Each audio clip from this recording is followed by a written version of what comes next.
Hello दोस्तों, नमस्ते, प्रणाम। मैं सुनीता यादव आज अपने यूट्यूब चैनल पे आप लोग का स्वागत करती हूँ। और आज आप सब लोग के बीच में मैं देवी माँ का भजन लेके आ रही हूँ।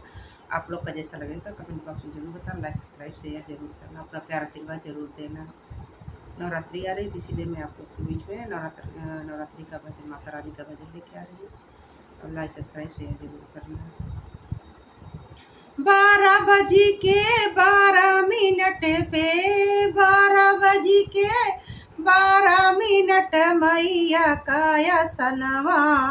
डोले लहो मैया काया सनवा डोले ला 12 बज के 12 मिनट पे 12 बज के 12 मिनट मैया काया सनवा डोले लहो मैया के असनवा डोले ला गौरा पूछई अपने बोले से गौरा पूछई अपने बोले से कहो काहे असनवा डोले ला हो कहो काहे असनवा डोले ला लंगड़ा खड़ा बतोरी दुअरिया लंगड़ा खड़ा बतोरी दुअरिया ममता से हसनवा डोले लहो ममता से हसनवा डोले ला 12 बज के 12 मिनट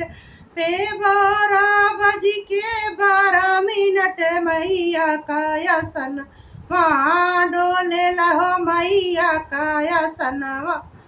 डोले ला विष्णु पूछ लक्ष्मी पूछई अपने विष्णु से लक्ष्मी पूछई अपने विष्णु से कहो काहे असनवा डोले लहो कहो काहे असनवा डोले ला आयनरा खड़ा बा हमारी दुआरी आयनरा खड़ा बा तोरी दुआरिया ममता से असनवा डोले ला हो ममता से असनवा डोले ला 12 बज के 12 मिनट पे 12 बज के 12 मिनट मैया काया सनवा डोले ला हो मैया काया सनवा डोले ला राम सीता पूछई अपने रामा से सीता पूछई अपने राम से कहो काहे असनवा डोले ला हो कहो काहे असनवा डोले ला बलका खड़ा बा हमारी दुआरी बलका खड़ा बा तोरी दुआरी ममता से असनवा डोले ला हो ममता से असनवा डोले ला 12 बज के 12 मिनट पे 12 बज के 12 मिनट पे मैया काया सनवा डोले ला हो मैया काया सनवा डोले ला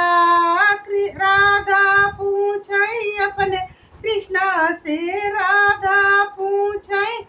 अपने कृष्ण से कहो काहे असनवा डोले ला हो कहो काहे असनवा डोले ला बाजनी खड़ी बा तोरी दुआरिया बाजनी खड़ी बा हमारी दुआरिया ममता से असनवा डोले ला हो ममता से असनवा डोले ला 12 बज के 12 मिनट पे 12 बज के 12 मिनट मैया का हसनवा डोले ला हो मैया का हसनवा डोले ला।